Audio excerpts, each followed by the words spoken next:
right there in that moment, he's like, that's bullshit. Yeah, yeah. And that's the part that everybody heard. Yep. Religious leaders are going, we ain't lost. We ain't foul. Let me hug you. Thank you, brother.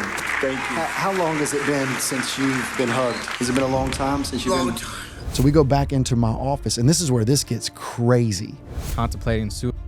You know, he's having a real tough time with the passing of his mother just a couple months before. What would you guys say ultimately, like, with this viral moment, your guys' heart is? Ruslan.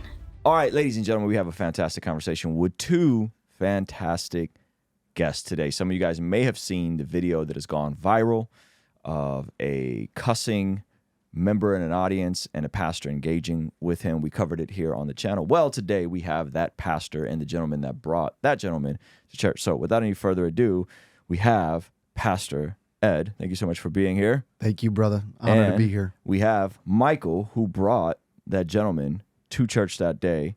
And obviously we covered it here. It went semi-viral on its own. And then there's been other people picking it up. Your phone's been blowing up on Instagram, different people reaching out. Before we get into that, just kind of give us a little background of who you are, what you do, and who you are, Michael. Yeah, I'm a pastor at a church called Community Bible Church in San Antonio, Texas. Been there 8 years. And yeah, just met Michael through this whole experience. Didn't know each other until that moment unfolded. And to be honest, the big crazy question about this video is, to me and Michael, is, did y'all know that this went viral?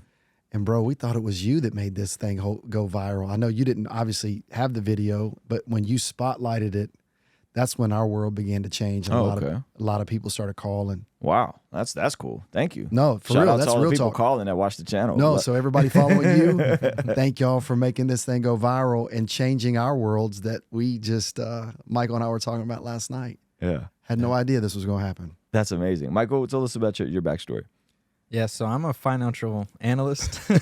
So I'm originally from Houston and moved out to San Antonio for college, went to UTSA, and been here ever since. Got a finance job and been going to CBC, Community Bible Church, and yeah, now I'm here.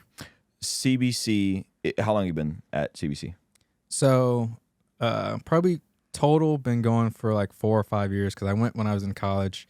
During COVID, you know, kind of took a hiatus, and then for the last 1 to 2 years, been going consistently. That's awesome. Okay, so I think my question, and you said other people have had this question, Pastor Ed, is in that video, the viral video, which you handled like a complete gentleman and just very exceptional on your part. Okay, so you're in the middle of preaching. There's some cuss words being said, and you know the gentleman's name. Okay, now before we get into that, his story and where he's at now and an update on him and what transpired, walk me through, like, how did you know this dude's name there? And then we'll come back to how Michael ended up even getting him to church. That's been the number one question, because when you look at the video, it's only a partial part of that video. So I didn't know Anthony. Okay. We refer to him as Tony, but his name was Anthony as he was introduced. I walked out, as every pastor does, and you have, I'm sure, into the last song. I walk out to say what's up to the congregation. Hey, we're so glad you're here. And while I'm speaking, I'm talking like first 50 words. I don't know if I could use the profanity on the show or not. You can say whatever you want here. Yeah, I'm just quoting what was said. All of a sudden, Anthony yells out, "Cool ass shoes," like loud. And you got to understand, man, like our church, and this is what's crazy about this viral video, is that stuff happens often, not the profanity, but like interruptions. And CBC is what we call our church. It's just a church for people that most likely are unchurched, de-churched, or really don't understand how the formality of church. There's not a church etiquette. And it's one of my favorite things about our church. So our room sits 3,400 people. We have 5 services, but yet there's this beautiful, I don't give monologues, I give dialogues. So I'm preaching and teaching and people are interacting. Yeah, that's fine. So somebody shouting at me is not something unfamiliar. Like a couple months ago, I had a dude flick a cigarette at me while I was preaching. In the middle of you preaching? Wait, did it make it to the stage? Yeah, He flicked the cigarette. flicked the cigarette and the at me. cigarette hit the stage. Hit the stage. Wow. So what I'm telling you, and we could probably work through that at a whole nother level. Yeah. That kind of interaction is not a normal. It was just the fact that he used profanity that made it a little odd. And I was like, hey, I appreciate that. Hey, thanks. Because once more, I'm a Jordan guy. Yeah. So I wear Jordans all the time when I preach. As do I. Much respect. Much respect for your shoe game, by the way. Got heat on your feet right now. And so I was like, hey, man, thank you. And that was it. Okay. So I go into preaching, and we're talking about Luke 15. Jesus sits with sinners, talking about Pharisees. And then all of a sudden, right there in that moment, he's like, that's bullshit. Yeah. And that's the part that everybody heard, Yep. which, truth be told, Anthony's perspective, he wasn't cussing at me. He was cussing at the sentiment that the Pharisees were judgmental towards Jesus, Right. which, to be honest, he was spot on in what he was saying. Yep. And that's how we got to there. But how I knew his name is because So he gives you the compliment on the shoes. Totally. And you say thank you, and then do you ask him his name I at that asked point? ask his name. I was like, hey, man, what's your name? He's like, Anthony. I was like, hey, brother, thank you so much. I appreciate it. And then I just move on, as we would do in multiple interruptions that happen in our church. That's really cool. And I want to come back to those interruptions in the culture around the church. Michael, you're in finance. So you're not necessarily a guy that's like leading the youth ministry, the young adults, and like the guy, right? You're just in the marketplace, it sounds like. Yes, sir. Doing your thing, being faithful, and you end up bringing this gentleman to the church, and in a longer video, you bring him up and kind of walk through all of that. So just give me like, from your perspective, what happened that day, and how did you end up seeing this guy Anthony and bringing him to church? Yeah, so I originally went to the 8 a.m. service, and I actually got there late and missed your first point on the sermon. So that's why I stayed for part of the 10 to get his first point and hear some of the worship. So I was leaving the 10 o'clock service, going back home, and I saw another homeless lady who had a sign that said hungry. It was like hungry, need help, or just hungry, or something like that. But the word hungry is what stood out to me. I feel like usually when I see homeless people, it's usually like need help or like please help. But I guess since the sign was different, it kind of like caught my eye. So I was like, okay, got time. Whataburger's right there. I can grab her some Whataburger and, get her some food and then go back and, finish my day. Right. So went to Whataburger, picked up some honey butter chicken biscuits. And when I was trying to come back to give it to her, the way where Whataburger was set up, I would have to like do a loop around to get back based on where she was on the highway. But she had moved locations. So I was like, oh, Lord. So now I got to loop around, try to figure out how to reorient. Daggone Texas Yes, sir. highways, Yes, man. sir. Oh, my Yeah. gosh, Yes, bro. sir. I've gotten so lost on your guys's. We got access roads, feeder roads, call it whatever you want, but it's a U-turn. Yeah. So But it- I felt you when you said she's in the wrong Wrong location. spot. I got to Yeah. go and do the loop-de-loop. She crossed the overpass or the underpass. And so I had to loop around again, which was the blessing, Yeah. right? Because now have to redirect myself to get back to another spot. But what happened was I turned into a Chick-fil-A, which was the abandoned Chick-fil-A where Tony was actually at, Anthony. So when I pulled into there, I saw him. He was just about to lay down on his backpack. And so I was like, okay, so another homeless man. I was like, I got plenty of honey butter chicken biscuits, so I can give him one and then still have enough for the other lady that I saw. So I pulled up to him, and so that's when I rolled down the window and asked if he was hungry, gave him the honey butter chicken biscuit. But when I gave it to him, he started to cry. And so that's when we started talking, and that's when he told me, was contemplating suicide. He's having a real tough time with the passing of his mother just a couple months before.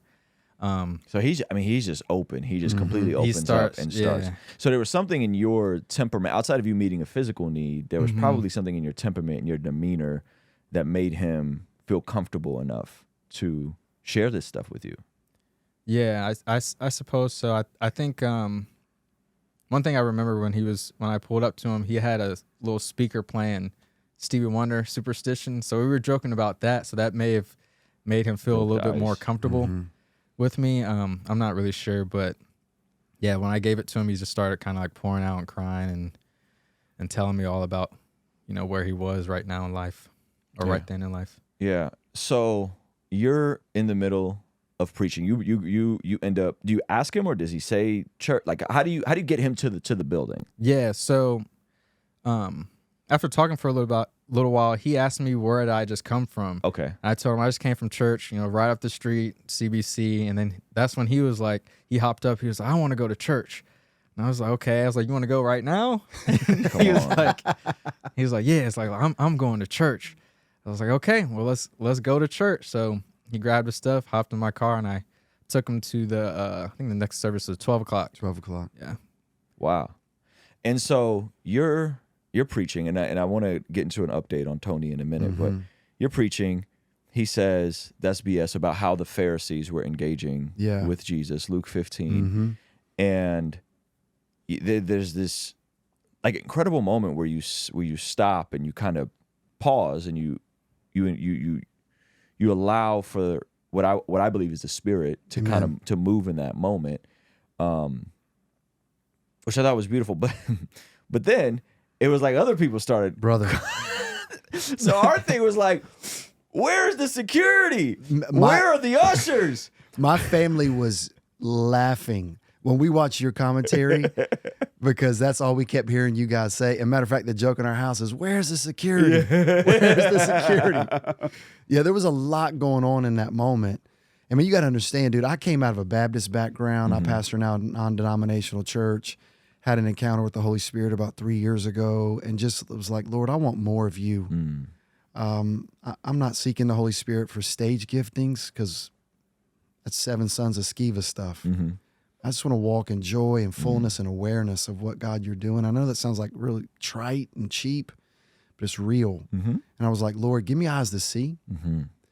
And at the same time, we started praying as a church, God, divinely interrupt our services so we can move to the agenda of what you got. Come on. And I came out of a youth ministry background, man. All I know is youth ministry. And we just said, God, can you deconstruct the idea of a big church, which oftentimes big church, we run about 17,000, 18,000 people in a weekend at that location.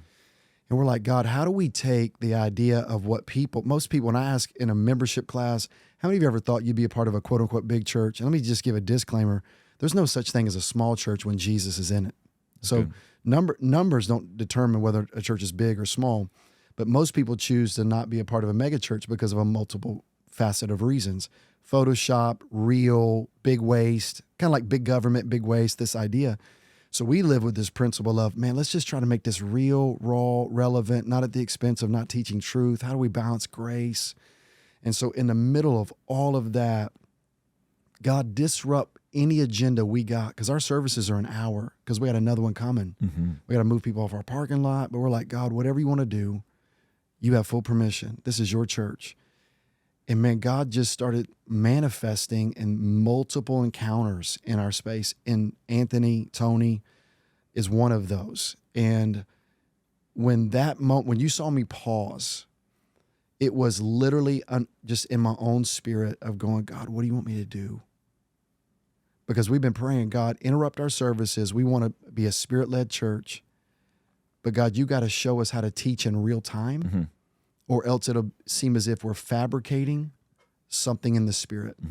And we don't want to do that. We don't want to manipulate anything, but God, interrupt, allow your spirit to teach, and move your people to the agenda of what you got going on with the burning bush moment. Yeah. And we were teaching that day on Lost Found Party. One of our core values of our church is to celebrate life change in Jesus' name. So we celebrate the addict that goes sober for a week. We celebrate graduates. We just, if it's a big deal to you, it's a big deal to us. And it's definitely a big deal to God. And so we're talking about, we just baptized. That's the part most people don't see. We just got done baptizing over that weekend over 200 people. So we celebrate real party style, people giving their life to Christ, cheering, clapping, shouting, signs. So he comes into that space already where there's an atmosphere of celebration, teaching on leave the 99, go after the one. And when you hear the pause, and if somebody listens to the video, you'll actually hear a very normal thing happen when somebody in the congregation goes, "Hey, Ed, it's the sermon." So people are already picking up on what God was doing, that Michael, who's probably the most humble, meek dude you'll ever meet in your life, looks just like Michael B. I mean, that brother's a cool dude right there. The coolest thing about all of this is those two guys, Anthony and Michael, who did not know each other, two walks of life completely different, met together at the intersection, literally, of hope and helplessness. And so this brother leaves the 99, goes after the one. He becomes the sermon. But while everybody's coming forward, which, by the way, backstory, that's the culture of our church. So like if we have a cause, something that we're seeking to do, we don't pass offering plates. We got boxes in our lobby. But if somebody believes in something that we're doing, they'll just throw money on the altar. But what was happening in that moment as folks were trying to be good news to Anthony, man, it was hard for me. And I won't go into details on the podcast, but there's just been a lot of challenges. I mentioned the cigarette guy. There's just been a lot of those kind of oppositions that I've been facing. The moment I came off the stage, I felt real vulnerable in that moment while people were coming, and I was about to have a panic attack. And that's what people don't know in the story. A mama comes up to me holding a baby, saying she needs help. She saw the money on the altar, because we help people that way. You know, we come alongside of people financially. And so she was like, I need help too. And then another woman walks up while this is going down and goes, I want to share my testimony. And I'm like, you can, just not now. And so then Anthony steps into that. I'm like, hey, Anthony, come sit with me. And he uses profanity again. He's like, I can't get my big A up on that stage. And so it just gets crazy. So we're just trying to sort through that. But putting a microphone, and that's the thing everybody needs to know. Michael has never spoken at our church, never led a Bible study, never shared his testimony. Putting a microphone in his face was the Spirit of God going, let this dude preach the sermon. And that's what Michael did. That's so cool. A couple of things come to mind. One of the things that a old pastor of mine always used to say is that the structure has to submit to whatever the Spirit's doing. Yes, sir. The structure submits to Spirit was a value at the church I was at for about 20 years. We talked about that a lot, and just being okay with something going a different direction. The message going a different direction, but the flow of the service potentially going a different direction. So that's beautiful. Another thing that comes to mind is the idea that the church is a school, the church is an army, but the church is a family, and also a hospital. Yes, sir. It's a hospital for broken people. And so hearing that you guys are, almost 20,000 people on a Sunday, but there's an ability and a time and a heart to meet people that are potentially in the hospital portion of it, where they're just broken, they're going through things, life is hard, and you guys are there to meet the physical needs, to hopefully plug them into a family, to then plug them into the school and plug them into the army, right? That's really powerful. And I think that mega churches in general tend to get a bad rap, and because it could be very structured, it could be very turn and burn, next service, keep it going, right? And it's just refreshing to hear the total opposite and see the total opposite of what is happening at your guys' church. Yeah, and the crazy thing that you said that just resonates with my spirit is that we use that term. We're a hospital and a health club at the same time. So a health club, what I mean by that is building spiritual muscles. It's good. So come and be rooted in who you are. Get a core strength of the gospel in your life, and walk in the fullness of the Spirit and vitality and healthiness. But this is also a place where you got to come and find that there's healing for the wounds. We always say this: it's okay not to be okay. It's just not okay to stay that way. Oh, that's good. When there's a gospel that'll change you. Yeah.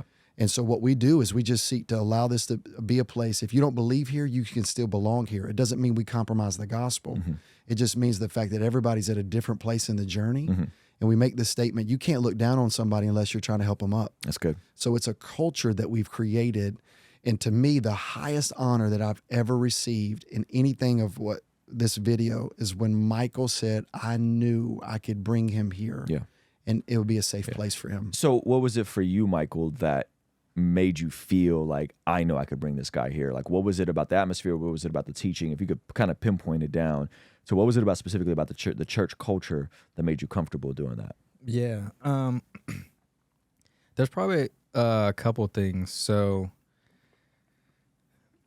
my couple years being there, I've seen a lot of stuff in the church that made me feel at home, I guess. Like he was saying, it doesn't feel like a normal mega church. A lot of this I credit to Pastor Ed, the way that he, leads the church, stewards his team, the church as a whole. Him even talking about the offering plates. He doesn't pass around an offering plate, but people go up and put the money down on the altar. That's things that I'm not, used to coming from different churches.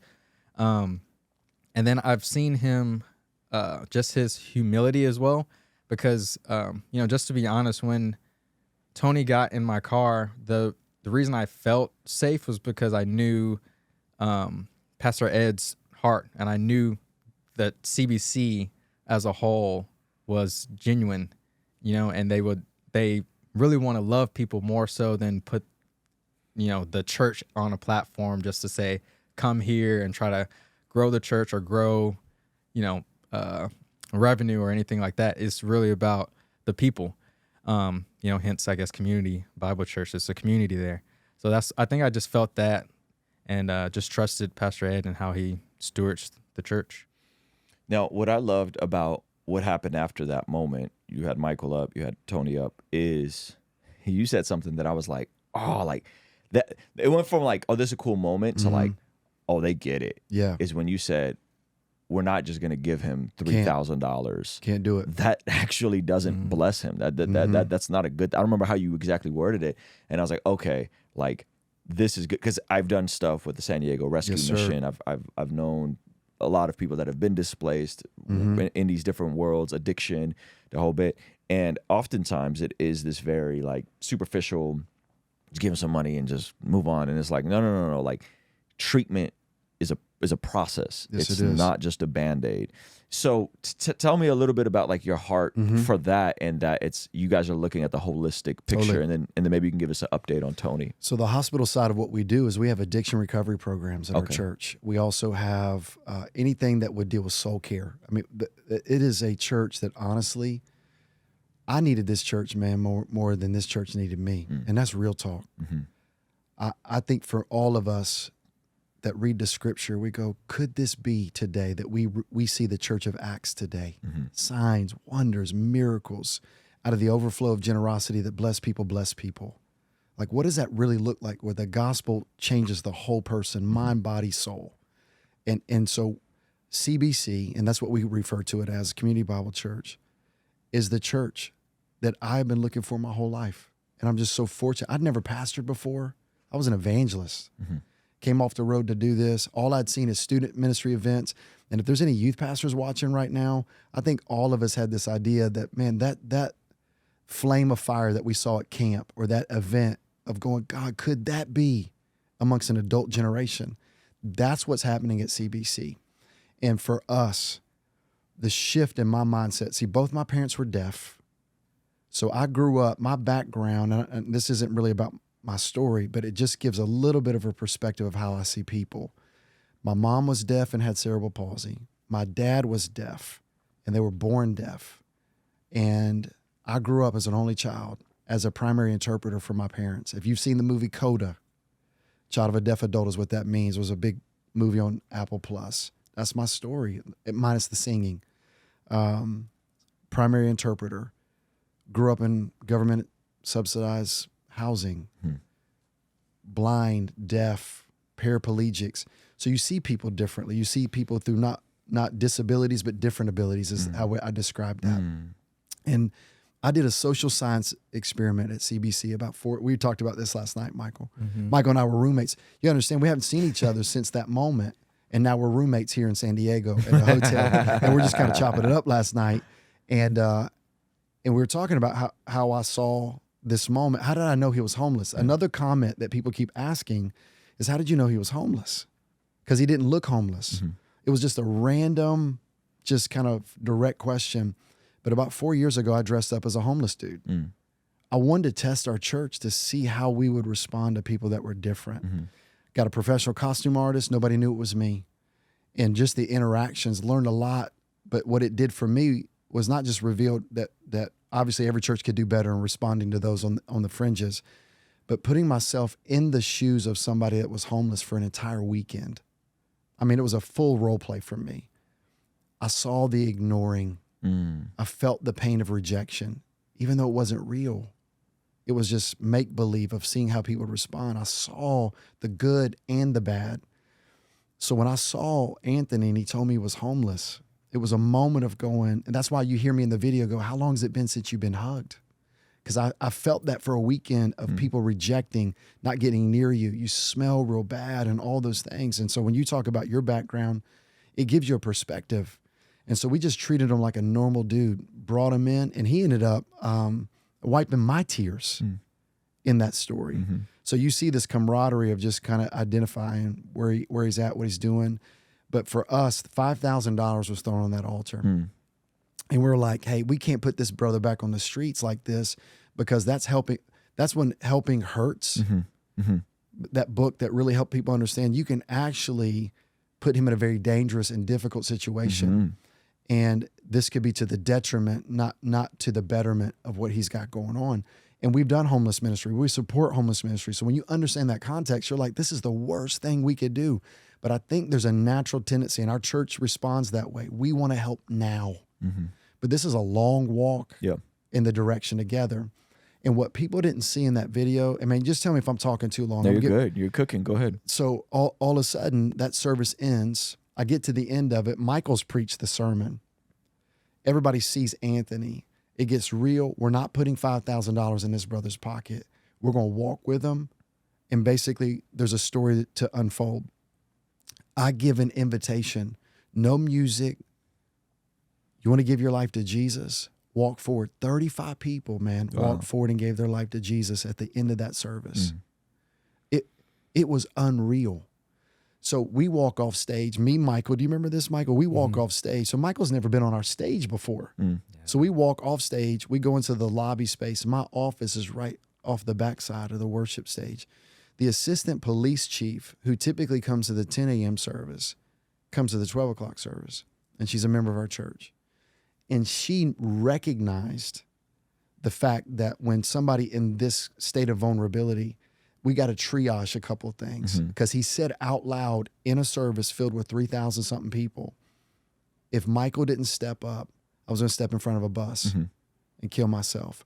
Well, when he said that out loud, there's a responsibility amongst our police force. And she went through the protocol. She said, because you said that, we need to be able to get you to a place where we can check you out and make sure you're safe. That's a 72-hour holding space at a local hospital. And so we go back into my office, and this is where this gets crazy. I shared this with the church the following weekend, the 12 o'clock service. But we had a deliverance service a couple months ago, and in my cabinet, we had this, because Anthony, all he wants is cigarettes. He's so nervous, man. He just wants a pack of cigarettes. And Michael's sitting next to him. And remember, Michael, he devours this sandwich, man, like he hadn't eaten in days. And Michael's got the freshest waves I've ever seen. I mean, obviously he's doing well with it with his hair game he's got going on. But Anthony starts rubbing his hair. I got a black son. Rubbing your hair. Yeah, he starts rubbing his hair, and his waves are on point. Yeah. And so Anthony is just like he is just completely disoriented of all that's going on, because you got police chief asking him a question. Yeah, a lot of sensory overload. Overload. He's like, I just need cigarettes. I need cigarettes. I just need cigarettes. And a guy on our team reaches in the cabinet, pulls out this basket with a pack of Cools that hasn't been opened, 2 condoms, 5 vape pens, and a switchblade. And so Anthony and the police chief, remember this, Michael? Yeah. He's looking at this going, what's all this? Yeah.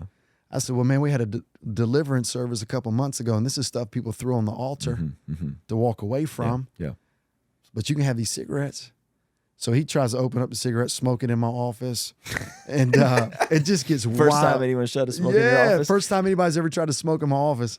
So he's brushing Michael's waves down, probably in the wrong direction, and it just gets real weird. But praise be to God, to our assistant police chief that just knew exactly what to do, tenderly, graciously walked with him. He gets to the hospital. They keep him for several days, and at that moment, we're keeping track of him. He's got a choice to go into rehab or go back on the streets. And he went back on the streets. And so that following weekend at the 12 o'clock service, I kind of unpack a lot of this and go, hey, you're going to see him. Love on him. Tell him Jesus loves him. Let him know there's a church that cares about him. And he shows back up. He shows up on Friday. I just showed Michael this last night. He didn't see this. Michael, by the way, brother's 29 years old. He doesn't do Instagram and all that stuff. And respect. Yeah, respect. I mean, this dude's focused. And I said, hey man, did you see the story about Michael? He's like, I don't even know what you're talking about. So I showed it to him last night for the first time. My son and I were at the office on Friday, just kind of hanging out, waiting for a meeting. And security goes, hey, Michael's in the lobby. You mean Michael? I'm sorry, Tony. Anthony. Okay. Anthony's in the lobby. Yeah. And all of a sudden, I'm like, really? So I go out to the lobby. Anthony, there's a guy on our team named Frank Kirby. He's one of our counselors, a part of the hospital side of our church, who's been, this is the coolest part of the story, is I got a staff member named Frank Kirby that had been meeting with Anthony randomly, because Anthony's got a cell phone, which, by the way, I don't even know how that all works, but the brother's got a cell phone. And he's in touch with one of our counselors, and they would meet randomly, Whataburger, different spots. So Frank's been keeping track of this dude. He comes to the lobby, and I said, Anthony, what's going on? He said, man, I got a bus ticket. I said, to where? He goes, I'm getting my life back. I'm going to rehab, Ed. And so he's got a bus ticket. Right now is where we're having this interview. Anthony is in rehab, gets out at the end of the month. And he tells us that. He woke up that Friday morning. Wow. He said he goes, I was hungover. I don't know what that beer he was telling me he was drinking. I don't know, man. San Antonio's got some different beers, I promise you, but it was Locos or something. I don't know what he said, but he goes, two of those will knock somebody out. He said, I had 4, woke up, and he said, I can't live like this no more. And he walked in our church, and we got him a bus ticket, and he's in rehab. And he said, when I get out, he goes, I want to have a party. So right now, anybody watching this, we're going, man, pray for Anthony. Yeah. Because if he gets out, our hope, and this is what Michael and I talked about last night, that money that was used, we've been helping him get clothes and stuff like that, but we want to get him into a residential facility to where he can come out of rehab where he's been detoxing and then into a rehab space where he can begin to infrastructure and build his life back again. But when he gets out, I'm telling you, we're going to throw a party. See, this whole story, man, has gone viral, but we made a choice not to post this story. This wasn't our story to tell. This was an in-house story. That's right. That's really interesting because you said that it wasn't you guys that posted it. We didn't Someone post got this. like a screen grab of this. They were holding their phone up Yeah. and recorded it in live time, and we never posted it. So this whole story, the fact that we're here, we didn't post it.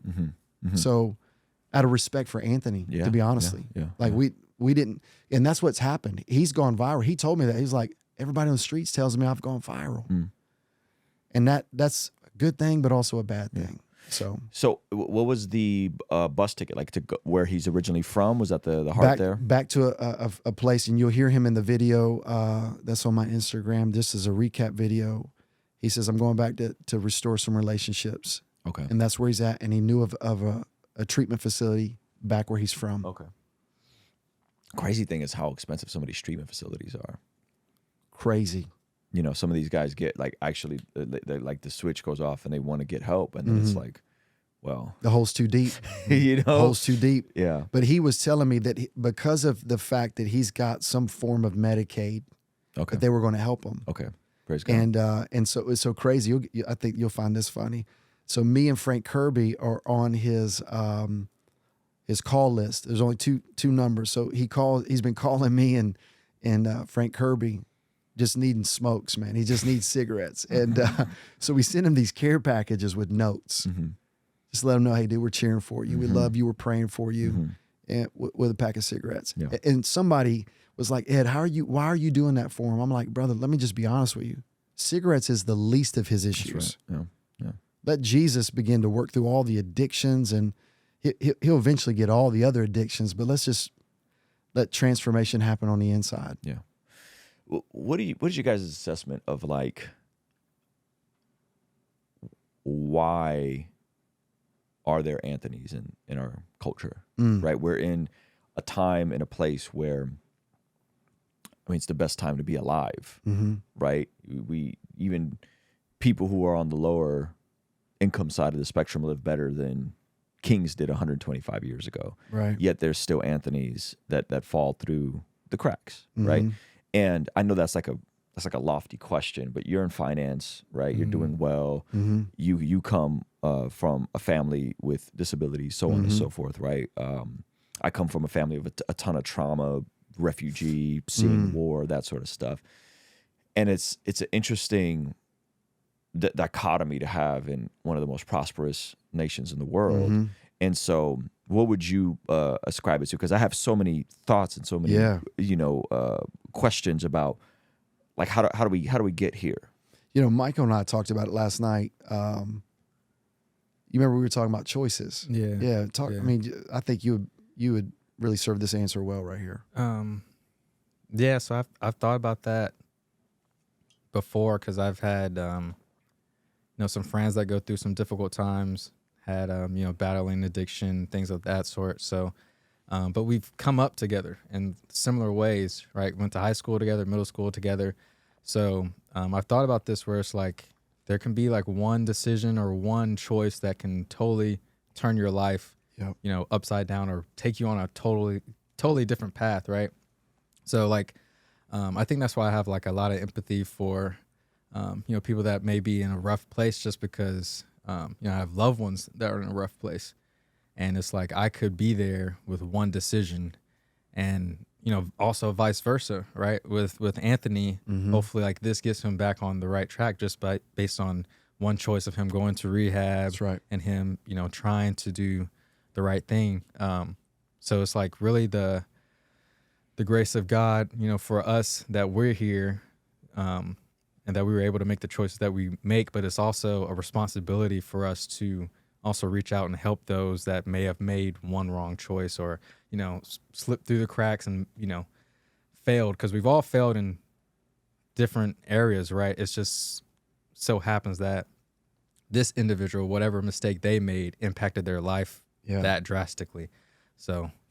Well, and with Anthony specifically, and you heard Michael talk about this, his mother died. And so I found this out because I was asking a question to Anthony. I was like, hey, man, tell me what you had going on before all of this. Owned a home, owned a business, had employees. One moment, his hero in his life dies, and he begins to spiral. And that spiral, in the vortex of that, bad choice here, broken relationship here, and he gets to a place where he hits utterly rock bottom. But then, much like the prodigal son, tries to figure a way to strategize out of it, only digging the hole even deeper. And somewhere in the midst of the human heart is a longing to fulfill the void that's within all of us. And we all try different things. I just think sometimes those decisions we make are more costlier than others. And what Michael and I were talking about is we're all the product of our choices. But also sometimes we're the product of our environment because we don't know how to make that right choice because we weren't nurtured or natured in a way that allowed us to have the filter to be able to make right choices. So a lot of times it's a compounding effect. And for Anthony, that's what it was. It was a compounding effect of a lot of things that began with heartbreak and heartache. I think the tricky part about choices is you don't know that this is a fork in the road choice or a death by 1,000 cuts choice. And you could make a left when you should have made a right, and then that literally can derail everything. I think another thing I think about is how people react differently to traumatic events that happen to them. So you could have two brothers, twins, same household, same family, dad's an alcoholic, abusive to the mom. One brother grows up, never drinks alcohol, never is abusive to women. The other brother grows up and follows the father's footsteps, right? You have these like scenarios, and it just goes to show that like people react to external situations different, to environment, to tragedy. Yes. Sometimes tragedy happens and it fuels you to make situations better. Sometimes tragedy happens and it breaks you.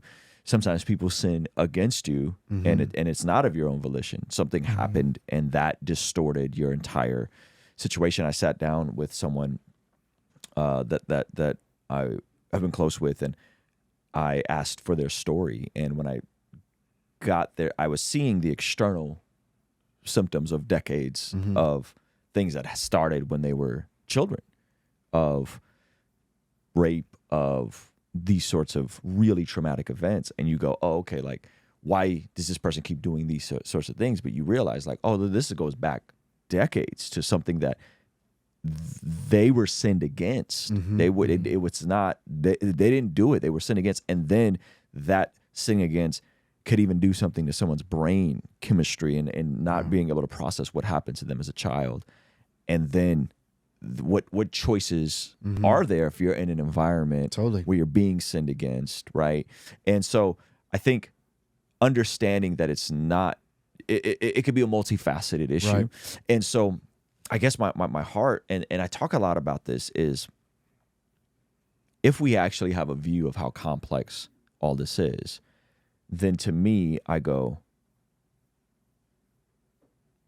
we're the servants with the 5 talents, right? We're the servants that for whatever reason, the bad and the good things that happened to us didn't destroy us.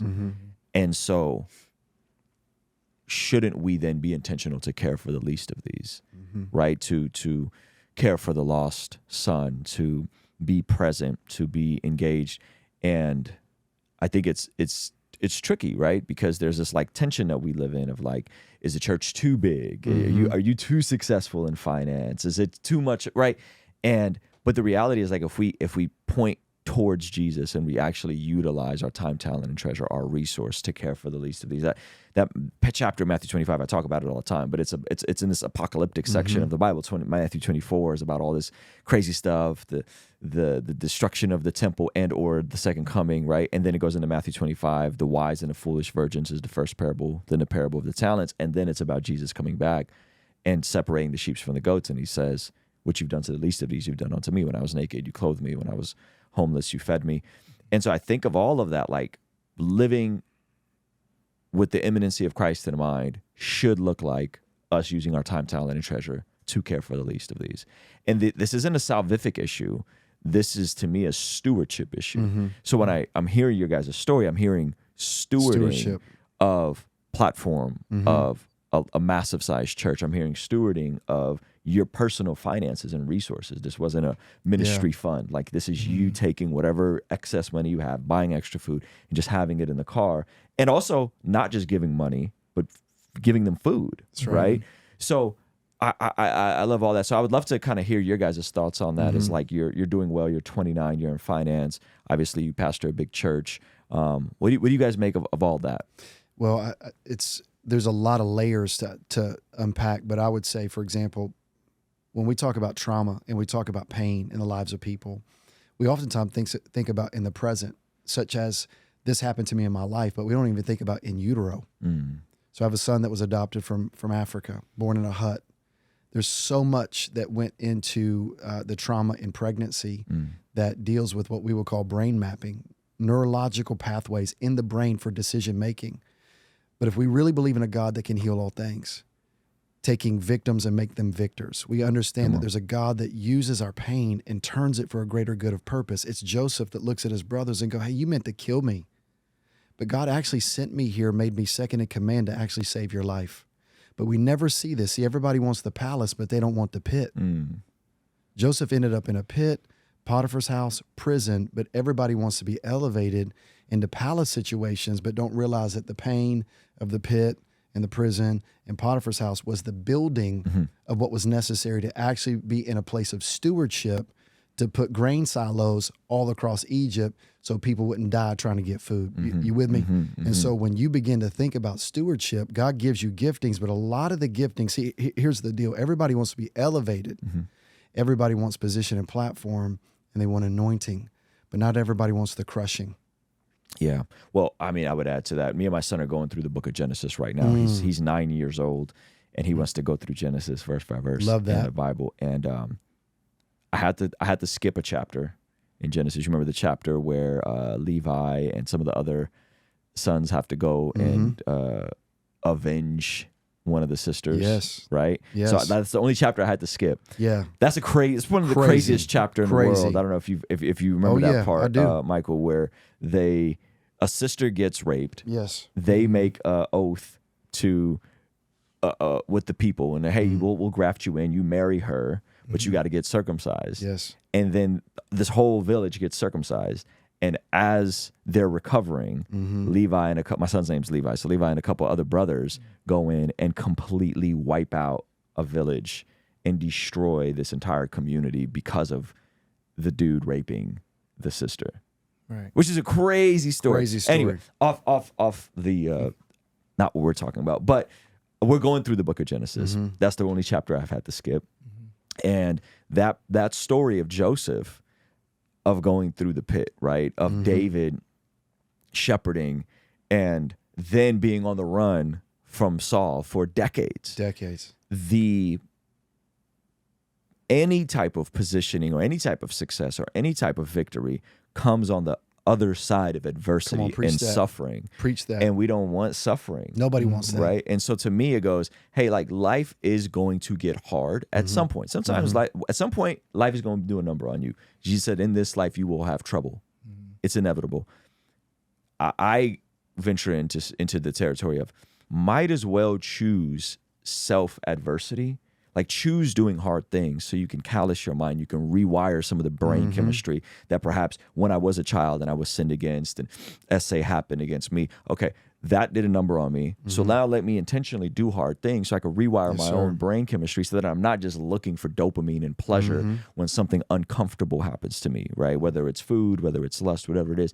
But I think you're totally spot on. I think it's like the pathway to anything worth having is through the door of suffering and uncomfort and death to ego and all these things. But we live in a society that just wants the platform without the purpose and without everybody wants the resurrection without the cross. Yeah, that's good. That's good. And that's the hard part of this. And this is what I love about what Michael said to me last night in the hotel room. He said, if Anthony goes through the hard and goes, yeah, dude, life was brutal. These things happened. And I had to make a choice, continue to self-medicate, continue to fill the void in my heart with all the things of this world, only leaving me in a form of an empty high, craving for the more, still feeling as if nothing satisfies. But then through the hard, God turns this around. No longer do you walk in shame. That's the thing about, for us with Anthony, it's like, bro, don't walk in shame no more. The story's out. People didn't reject you. Actually, they tried to receive you.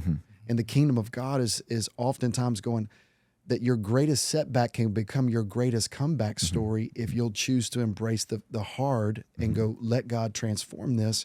And that's what Michael said last night. Man, if Anthony comes out on the other side of this, he will impact. And I love that Michael said this, man, for anybody that's listening, hear our heart, that Anthony could come out on this and impact more people than the views of this, because this is, at the end of the day, is a lot of clicks and a lot of people engage with it.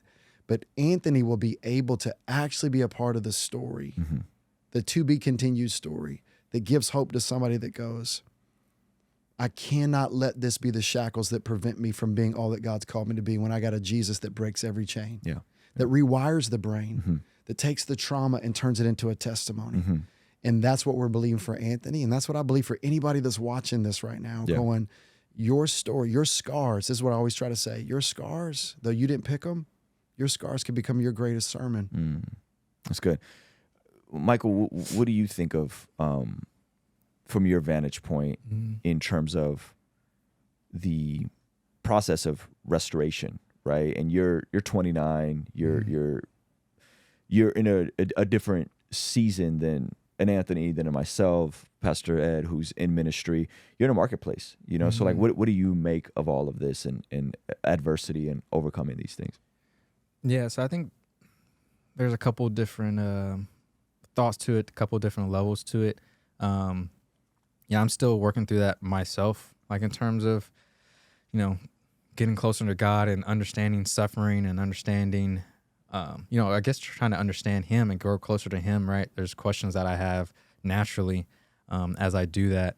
But I think the simplest way that I put it in my head for me to understand it would go back to working out and like lifting weights, right? Like you were saying, you know, you can't, you know, get anywhere without having the suffering, right? So like for me, the easiest way to translate that is when I'm lifting weights, when I'm working out, the next day I'm sore, I'm in pain, right? I had to break down my muscles to build them back up stronger, right? And it's simple when we think of it that way, but then when we think of it in terms of life, in terms of all the struggles that we go through, right? If we consciously make the decision to always focus on Jesus, right, and try to follow Him the best way we can, that is always the right decision to make, right? The right path that we should take. And so with Him, He'll be able to heal our wounds and allow us to grow stronger through our suffering. And so I'm not sure why He allows suffering. I think it's more so of a product of, you know, this being a fallen world. My best friend tells me that, and all the time, you know, like we live in a fallen world. That's like right. the things that happen, God doesn't want to happen, right? But He can turn and use That's for our good. good, right? Or use for the greater good. And even to go back to what you were saying when we were talking about Anthony and, you know, hoping that him getting clean and getting back on his feet will be a testimony for others, I feel like also even ties back into when you ask the question about how Anthony's, you know, are in the world, how they slip through the cracks, is partially because of, like I was saying, like an exponential effect of decisions or choices, right? You know, parents that had traumatic events happen to them sometimes never fully heal from them, and it ends up passing down to their children, right? I feel like Anthony in this case can be the opposite of that. Like his testimony can exponentially spread to everybody else, whereas we're seeing good things happen and spread rather than just the bad things and the negative that I think a lot of the world likes to focus on. I just want to go on the record and say that is the first time someone else brought up a fitness metaphor Yes, sir. on this channel. I Yes, get sir. roasted all the time in my chat because I literally make that same point on multiple, at least once or twice a week. That comes up. When you look that good, you could talk about fitness you can all do day. whatever you want, man. So props to you Yes, sir. for not me having to make that parallel. Okay, so it sounds like we're in agreement, right? It sounds like we understand that there's injustice in the world. We understand that people get sinned against. We understand that sometimes that can do a number on your brain and the pathways and the triggers and the reactions. And we understand that ultimately there's sin in the world. But it also sounds like there's an agreement that we have that, one, God can and does restore. So something happens in the salvation process, the encounter, right? Philippians says, work out your salvation with fear and trembling, for it is God doing the work in you and giving you the desire to obey Him. So I believe that salvation is something supernatural happens in our hearts, that we're not saved by works, but we're saved through a change of heart by grace through faith. And two works. There's something that's shifting, and we didn't all of a sudden desire to do things that we didn't desire before. And then we desire God. We didn't desire God before. We just desired the flesh, right? We desired building our own castle instead of building God's kingdom. So in that, would you guys agree that generally speaking, it may take some people a year, it may take some people a decade, but generally speaking, that there are ways of God laid out in the Word of God that if people walk in these ways, over time, the trajectory of their life gets better. Not to say that if you place your faith in Jesus, God's going to give you a Lamborghini Right. and a boat and make you a multimillionaire. Right? That's not what I'm saying. But what I am saying is, over time, we will go from being dysfunctional, transition into being functional, and then flourish the more we live out God's ways, generally speaking, as long as there's not a tragedy, as considering we're of sound body and able mind, that things will improve for people. Is that fair? Would you guys agree Absolutely. with that? No, I agree. Have you ever thought about this? Why Jesus would look at people who had conditions and go, "Do you want to be healed?" Have you ever thought about that? That's an interesting point. Yeah, he was asking them. He asked them. He's looking at blind Bartimaeus, and he goes, "What do you want me to do for you?" I mean, you ever had a conversation with Scripture? I talk to Scripture. I'm like, Jesus. Of course, he wants to be healed. Yeah, like, but I think there's a moment where Jesus goes, "You understand what it means to be healed. Now you got to take responsibility. Now you actually have to enter into the workforce. Now you got to be held accountable. You don't get to just operate in the staying as a victim. There is a transformational shift, and everybody's at a different place. Not everybody at that moment goes, "Okay, I'm ready now to be completely restored." There are some people going, "I don't know how to get there," but there's some people that just choose to stay in victimhood, and what they have suffered in injustice is wrong. Vengeance is mine, saith the Lord. But there's this moment of going, "This is my identity." So when your pain becomes your identity, then you stay in a place where you don't become all that God called you to be. And I love what Michael said. God's not the cause of pain. He's the comfort in pain. He's the solution out of pain. But when people find themselves in a situation where they're going, I need to move in that direction, the gospel's for the whole person. It gets mind, body, and soul. And I believe that oftentimes what we in the church have done incorrectly, every sin condition has a spiritual answer, but you cannot fix worldly issues with worldly answers. But so many times in the church, we just go, "Well, hey, you can pray that away." Well, I believe, yes, you can pray that away.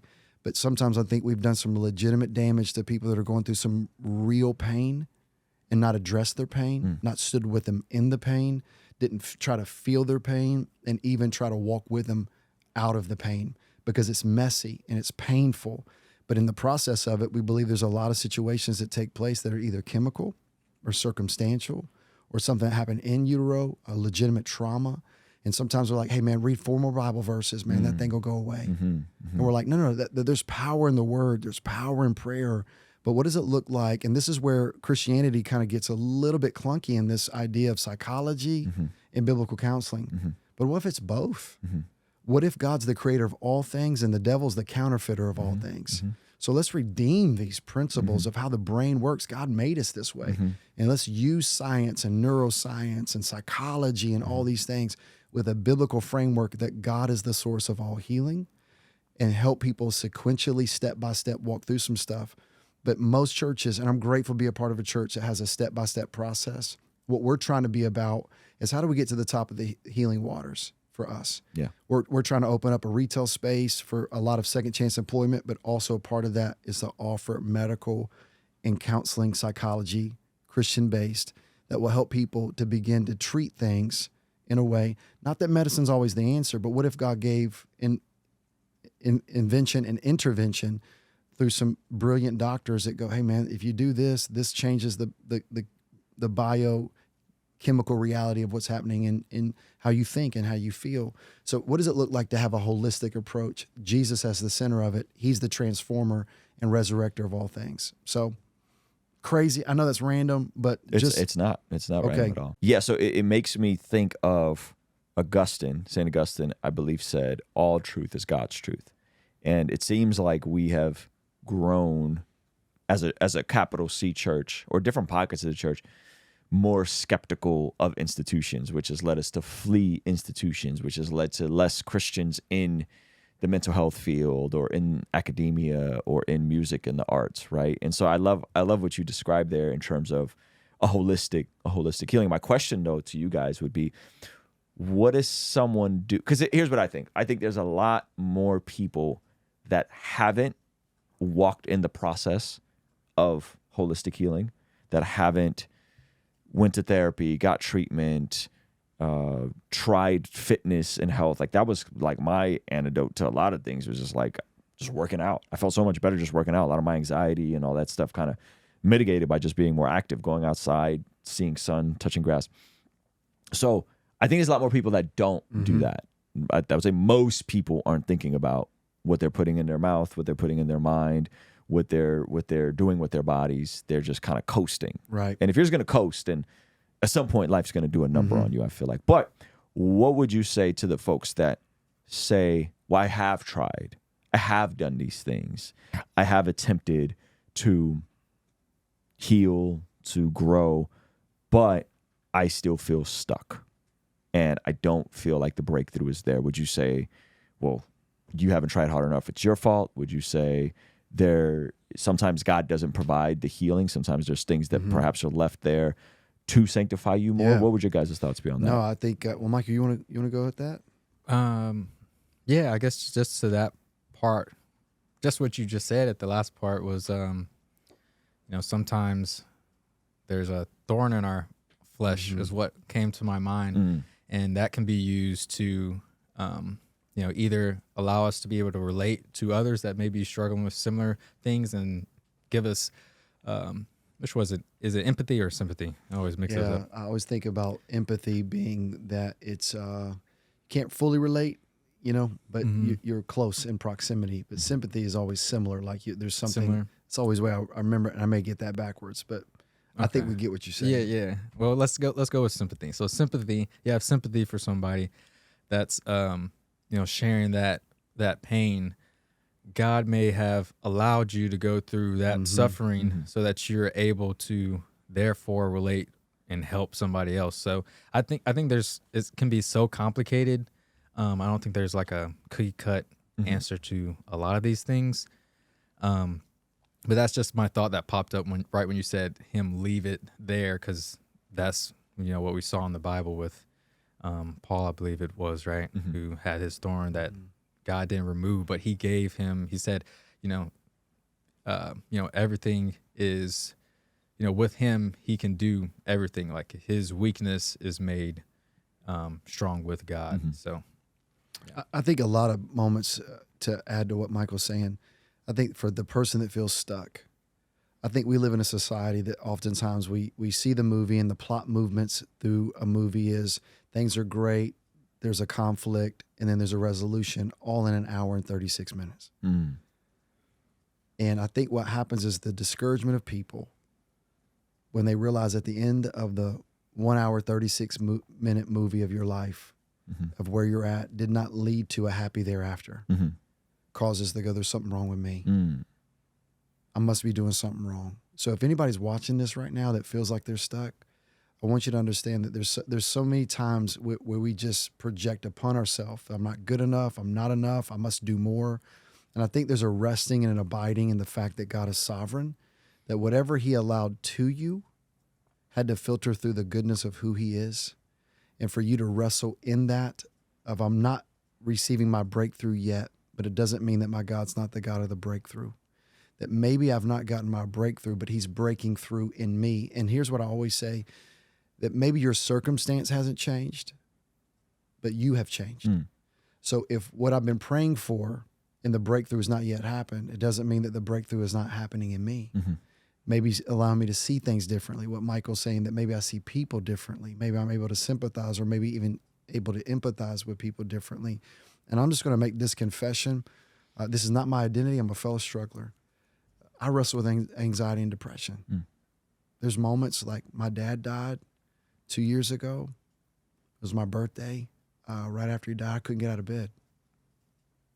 Just never felt like this before. I felt like an orphan. So for me, wrestling with anxiety and depression has been leading me to get on somebody's couch. I'm just going to make this statement. We ought to be sitting on somebody's couch talking about the hard things. We got to have people. I take the 2-liter analogy. When you shake it up like that, and I said, hey, man, open this. You'd be like, dude, I'm not opening that. That's going to blow up. Human life is that way. Life will shake you up. But unless you got that ability, and this is what you do, because I think you're a pretty savvy cat, you'll be like, No, you got to open it. Be like, bro, you just shook it up. No, you have to open it. You would do this right here. Shh, shh, shh.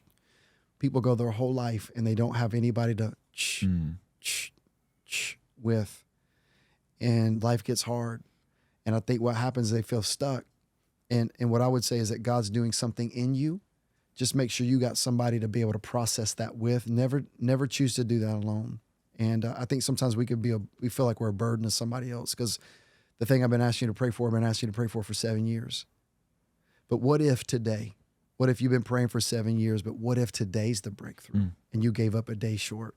So never underestimate what God's doing in you. It allows, and I love what Michael said, because oftentimes God forges in you the very things that are necessary for the outcome of what God's got in store for you through the hard and your tenacity, your resilience, and your grit. So the way to get unstuck is to trust in the fact that if God has not given you the breakthrough yet, that he's still breaking through you and still changing you through the process of making you more like him. That's good. I think what comes to mind is that, one, sometimes the breakthrough is on the other side of us engaging to becoming the type of person that could handle whatever the breakthrough is, right? The process of sanctification. Yes. And sometimes that requires new information, new ideas, new circle, new community, approaching things different, new habits, right? But I think other times, to your point about the movie parallel, we see these stories of hero, bad things happen to the hero, he figures it out, hero's journey, and he's on the other side of that, right? I think what we forget is that we'd probably be way better off measuring our life in decades and not in months and years, right? And so if you think about all these characters from the Bible, their breakthroughs came in decades, right? David, Joseph, all these heroes of the scriptures who are also very flawed and messed up. Abraham, you're talking about decades of time that things are going. And I think in our society, we want this like microwave. I read the book. I went to the conference.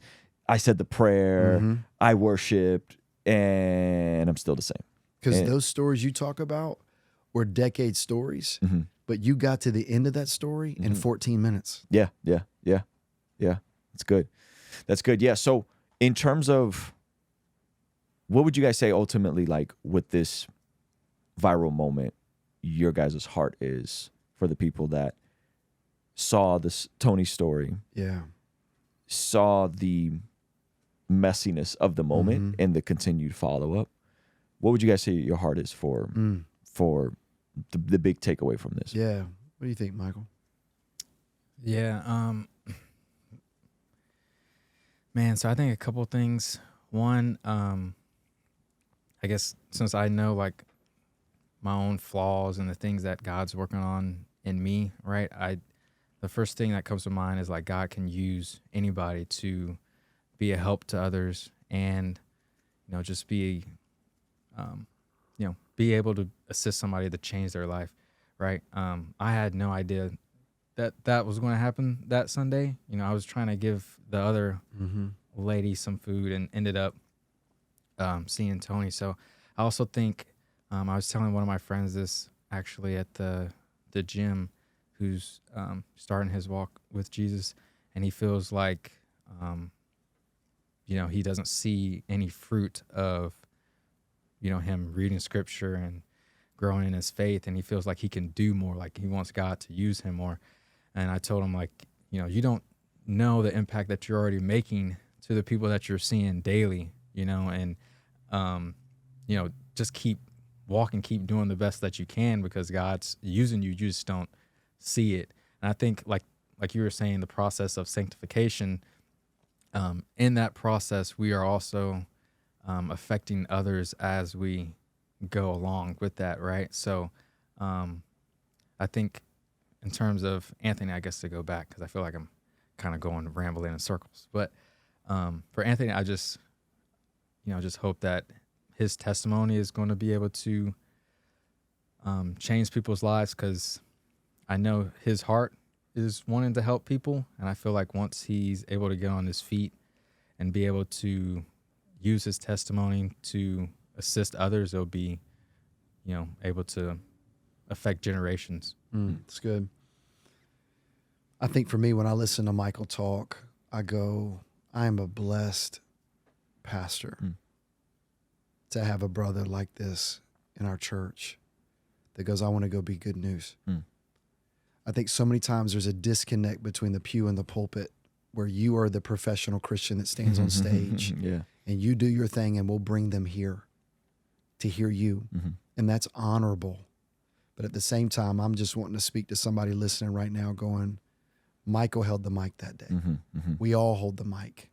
So we've all been called. We've all been commissioned. We've all been anointed and appointed and destined to be good news. That Great Commission just wasn't for pastors. That Great Commission was for all of us.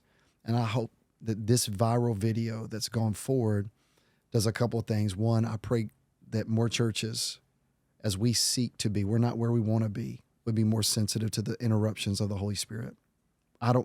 That's what's crazy about this, man. This is one story that gets highlighted, but 2 weeks later in our 2:00 service, 50 people walk on stage that were going to commit suicide. So this world that we're kind of caught in the vortex of is like, let's talk about this, but there's 14 other things that have happened since then. You see what I'm saying? Yeah, that's good. So we're going, God, we don't want to live on, and please don't misunderstand what I'm saying. We're still walking with Anthony, but we're not hanging the impact and influence of our church on this one story only and go, hey man, we can mail it in for the rest of the year because of this one good deed. We're like, there's a world to change. There's many more Anthonys. Leave the 99, go after the one. But it's more than just one pastor, one leader, or the employees at the church. It's when men of God and women of God and young people, regardless of your age, stage, and phase in life, go, God's got a calling on my life. Yeah. And I would say to anybody watching, man, partner with your local church. The church is plan A to reach the world. And when we talk about the world in utter desperation for hope, the church has to be a place where every tribe, every tongue, every nation, every people group comes together. Everybody wants a multicolored church, but there's something different between a multicultural church and a multicolored church. Multicolored looks good on Instagram and looks good on websites, but multicultural is to do life together in such a way that's so real and relevant that causes a world that's so fractured and divided to see the very thing that the world is asking for to be on display and modeled in a contingency of people that go, we're from all walks of life. Taco Bell workers sitting on the same row with a bank president. True story. Nothing in common, but have everything in common. And to believe that they're a part of something bigger. That's why Michael, for me, pastor's dream. Holds the mic. That's beautiful. What would you say? I got two more questions for you. What would you say some of the misconceptions are about a mega church of your size that I think it sounds like, I mean, there's quite a few things that you guys are just dispelling some of the stereotypes. It's about money. It's about making everything seem as if it is Photoshop. And what I mean by Photoshop, I mean everything's altered. So you don't get the behind the scenes. You don't see the raw and the unedited version. So everything is put together in a productive way that makes you just see the good. The thing that makes the Bible is it doesn't parade perfect people. That's good. It parades a perfect God who uses imperfect people. And I think sometimes the megachurch gets the bad rap of there's a presentation of we have it all together because of the efficiency of it, the scalability of it. Look at the business model of this. It shines. Everything is excellent. All those things sometimes. And by the way, should we not strive for excellence? Should we not strive for systems and processes and those things? I mean, the church is not a for-profit reality. I mean, you think about this. We don't even sell a product. Like you don't come to church and get something tangible, but you believe in something that will cause you to sacrifice for it and invest in it for the furtherance of it. And so wouldn't you want it to be handled in a way of fiscal responsibility? Yeah. So all of these things that the megachurch gets a bad rap for, we look into the world and talk about efficiency, scalability, professionalism, all those things. And we go, that's successful, but a church that tries to do that, that's not successful. But what makes it somehow disconnected in that reality is the fact that it loses sight of people. And that sounds like your guys' heart has been People over process. Yeah, yeah. You mentioned offline that there's been some influential people that will remain nameless that have reached out, that are going through different deconstructive journeys, and they're wrestling with the church, and they're wrestling with the institution versus the family. Speak into just some of that in terms of folks who are perhaps wrestling with the institution of the church. I could tell them all day, go plug into a local church, go plug into a local church, regardless of the size. Are they preaching the Bible? Are they discipling people? Are they caring for people? But from your perspective of now, folks are reaching out to you because it sounds like you guys are nailing it in this regard. What would your heart be for folks that are struggling with the church? Well, I don't think we're nailing it, man. We're trying to figure this thing out. It's messy. You know, there's two types of way to look at church. We call it the funeral home or the birthing room. Where funeral home, everybody looks nice and neat, dead as a hammer. You know what I'm saying? We got 4 kids. Birthing room, and your dad, alive but messy. Electric energy in that birthing room. New birth, new beginning, no past, just future, but messy. And I would say what's happening is that there are a lot of young Christians that saw this, and there was a redemptive hope that the church could be that messy place again where it's okay not to be okay. I mean, you think about it. People share their world's worst struggles in social spaces where people just either click or don't click or comment or no comment, all for the sake of just somebody tell me I matter and value. So if the church doesn't celebrate the addict finding sobriety, if the church doesn't celebrate somebody operating in financial blessing that came out of poverty, if the church doesn't celebrate generational curses being broken off, then who does? If one turns heaven into the party, then so shall we. And I think the church has to be that place. And that's where we're striving. And I think it's been giving a redemptive hope to people that the church being the church again is what God is doing. Not just at our church, but God is doing this across the ecosystem of churches from every denomination, coming together with a desire of not by power, not by might, but by his Spirit. And that's what I believe the Lord is doing. When you talk about baptized California, these massive baptisms are happening over in France right now. The Spirit of the Lord is moving. And for the church or for the person that hoists the sails and say, God, we're not going to try to put a boat motor on the back of this and go wherever we want to go. We hoist the sails, Spirit of the living God, blow, and we'll go wherever you tell us to go. And here's a dangerous prayer we pray. God, would you send us people that don't fit in, that don't belong, that feel as if they're the misfit? And my dear friend, I'm going to give him a tremendous amount of credit, is just a dear brother. And Jeff Wallace said this to me. He said, when he was a guest preacher at our church, he said, CBC is the right fit for the misfits. And so we just say, that's who we are. So God, give us people. Matthew Barnett said this, give us people nobody wants so we can turn them into people that everybody wants by your Spirit. This is the hope of this story with Anthony. He was homeless. People kept him at a distance, comes through rehab, gets hopefully into a treatment facility, steps into that space and embraces the calling. Now everybody wants Anthony when it wasn't too long ago where everybody ignored Anthony. Yeah. And so what we're saying is we believe that for everybody when God gets a hold of them. So Lord, let us be that place. There you have it. Thank you so much, Pastor thank Ed. you. Michael, appreciate you guys. This was great, man. Thank you for the time. Thank you. Means a lot. All right, we're out here, guys. Peace. Hey, thank you so much for checking out the video. Comment down below and let me know what you think. And be sure to check out this video that YouTube is recommending just for you. Let me know if they nailed it. All right? I'll see you over there. Peace.